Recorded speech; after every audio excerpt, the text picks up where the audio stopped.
Hello, everybody.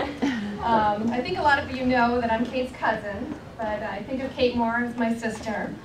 We've grown up together. She's only 4 months younger than I am, so we've been together for many years. Growing up, we spent many weeks together each summer, and during that time, we would put on plays, we would build forts out in the woods, we'd cook anything from a mud pie to a 7-course meal in Nana's kitchen, and we would talk about our dreams. One dream we had was to eventually build a duplex mansion, and Kate and her family would be on one side, and me and my family would be on the other, and it would be connected through the master suite, so we could get up in the middle of the night and have girl talk. Our dream home was very intricately designed, and it included a ballroom, a loge, and of course a stuffed animal room. We also had very strict designs for our future husbands. They had to be taller than us, check. Caring, check. Funny, check. They had to like the other cousin enough to live next door. And of course, they could never be married before. So...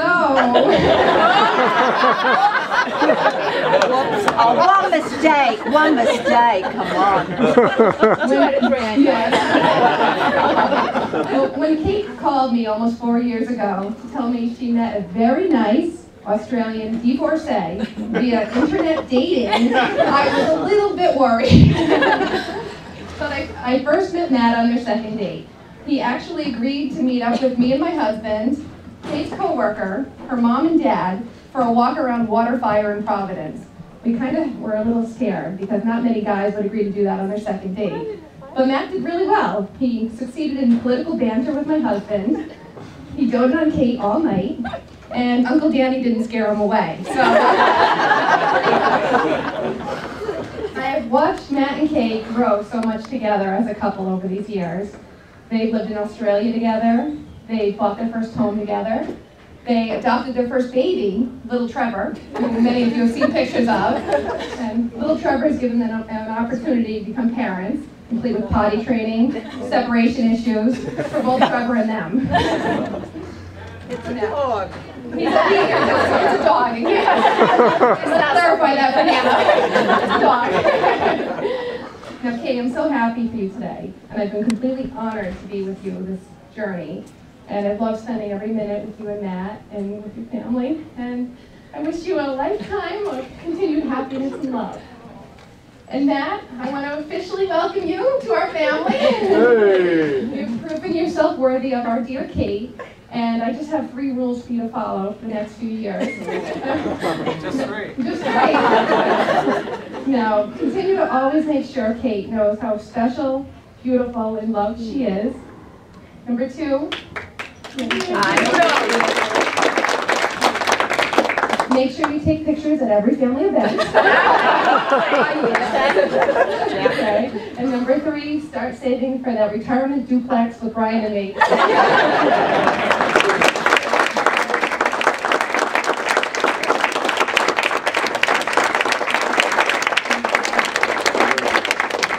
And now I think the father of the groom is on top. I'm not sure how I follow all of that, but I've got a few prompter notes here. First of all, I'd like to say welcome to everybody, and it's great to meet you all. Welcome as part of the Allingham family and the Artman family joined together now. And we've got a great venue here, and just outside here it's just idyllic tonight, and just an idyllic occasion.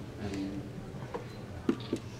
you may think that I've got an accent, but in fact, all of you do. I think Matt and I are the only 2 really awesome. His mum sort of gets in there, so does Maureen. But we don't really have an accent. I'd like to say hi to Lois and welcome Lois and Richard here tonight. Thank you, Paul. I've got poetic license because I'm an Aussie. I don't know how all these events go, so just bear do with your me own for thing. a while Yeah. because I'll be here for a couple of hours. Lauren and Dan. Sorry. Hi, and glad to be part of your family and you part of ours. And, we look forward to many, many more meetings together, even though we're distanced by many, many miles. But we hope to see each other very often. Monica and Maureen, who travelled all the way over here, thank you very much. On behalf of yeah. Same plane. It was a pleasure. The seating was a problem. It was a long flight, and Monica had a lot of problems getting through Homeland Security. It took us 4.5 hours to get through LA Airport. But they realised what a prize they were getting when she got through the gate. I'm not sure that that's the way they thought of it. And for all of the distant travellers that come, I know there's people here from Florida and Texas and 5 hours. all over the States, and thank you for making the effort on behalf of these two guys for travelling all the way here tonight and to celebrate their day. The great, as I said here, it's just a fabulous venue. The staff here have been great. I know they've given Kate and Matt a lot of support, and Beth and her people. High praises from us. Thank you so much. I'm sure we'll have a great meal and lots of alcohol tonight. I'd like to congratulate Matt on his choice. Me too.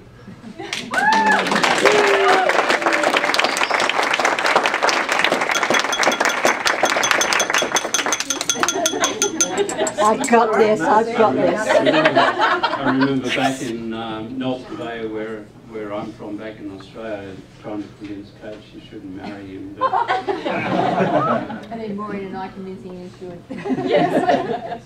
but they're two people, if there are ever two people meant for each other, these two guys are. And For sure. thank you very much for choosing my son.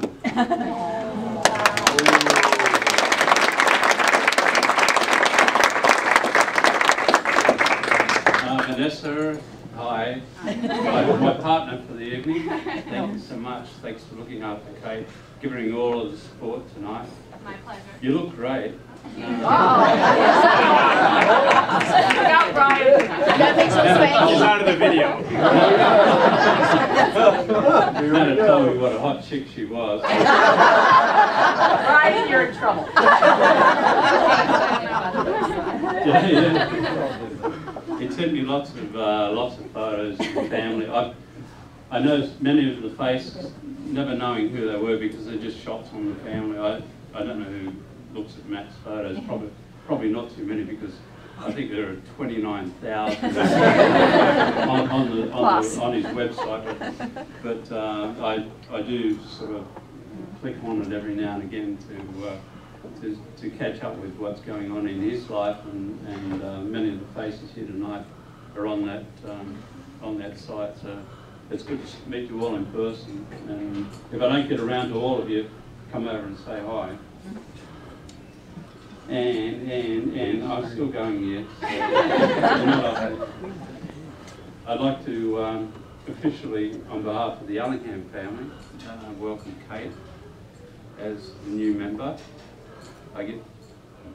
I'm like her, I get emotional. I fit right in then. Of course. No, she's just a fabulous young woman, someone I love, someone that has lots of love. Sorry. She's caring, beautiful, and all of those sorts of things. Just idyllic for us. Now to Matthew, I was supposed to give him a roast tonight. A roast is an Australian term, perhaps. No, you very American. I understand you. Very American. It's a roast dinner. You roast somebody.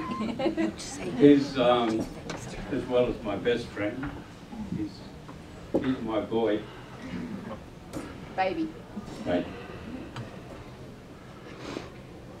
Matt, unfortunately, was born on New Year's Eve, and at 9:30. I'm not sure if anyone's had a child at 9:30 on New Year's Eve, but rather than celebrate and go out and party with the rest of the world, you sit in a hospital ward or a hospital room with the mother and the expectant mother and wait for the arrival of the child. And then Matt arrived at 9:30 and I'm drinking beer at 12. Mother's in pain and everything else. And I was in pain too because I suffered more than she did. Of course. Don't they always? But when Matt was born, he was born a young man. He was not born a little baby. Matt was 9 pounds 7 ounces. As you can tell, Nothing's changed. Triple XL baby clothes.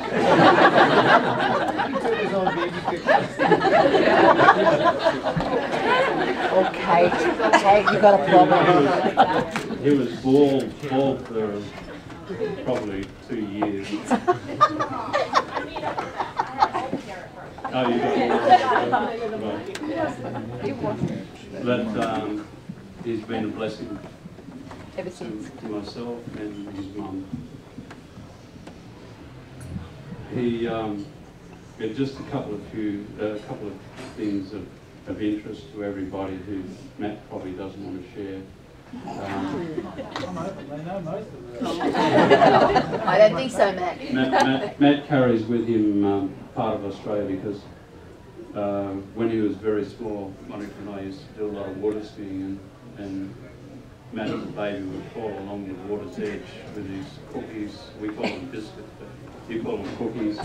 And he'd wrap it in the sand and he'd eat more sand than he'd eat cookies.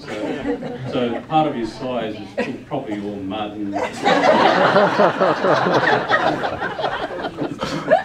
when Matt was about 5 or 6 or 7, in probably his second year of schooling, it was the day of his school photographs, and they take annual photographs of all the class. They probably do the same here. So I was away at the time on business, and Matt decided to shave his eyebrows.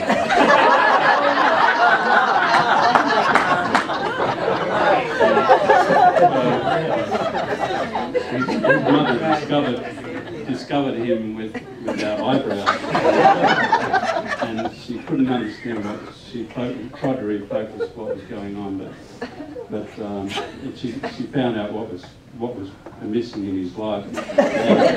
So she painted a new set of eyebrows, and then sent him off to school the next morning. The teacher, of course, in the morning looked at Matt and thought, something's different about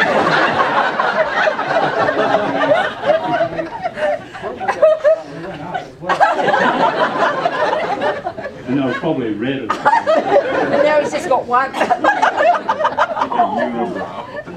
I did, darling, I did. Also one of Matt's favourite things was to have a party at home, pool party with all of, this is about the same era, this is sort of last year or the year before, it's a long way back. But he'd have pool parties and the only people who would ever come there were girls. So Matt would have these pool parties with all the young ladies around the neighbourhood with trying to, I don't know what his intentions were. I'm sure they were very honourable, of course. So everyone knows about Matt's models and his love and passion for model boats and he's got lots of loves and passions, but one of them is model boating. But Matt started when he was probably about 5 or 6 years old, and he used to be in the garage, and unlike Dan's garage or his workshop, which is down the back, ours was sort of attached to the house, and the neighbours were sort of, we lived in suburbia and it was sort of nearby, and the people next door to us were the Caisleys, and the poor woman next door, she almost tore her hair out because every afternoon Matt would get home from school, he'd be out there building models of some sort with electric drills and hammers, belting hell out of everything in order to make these sort of new models. And this poor woman can never ever get any peace and quiet in her life because of Matt. Or television So reception. that continues to today, because the other day when I arrived here, Matt took me down to the basement and there's 40,000 models sitting down there. And I know it's sort of a love and a passion of his, and sort of an anguish. Yeah. It's a bit of a hard thing to take for poor Kate. Anyway, I won't take too much time up more, because I know everyone wants to have a drink, as I do, and they want to have something to eat. So I'd like to propose a toast, if I may, please, to the bride and groom, to Kate and Matthew Allingham.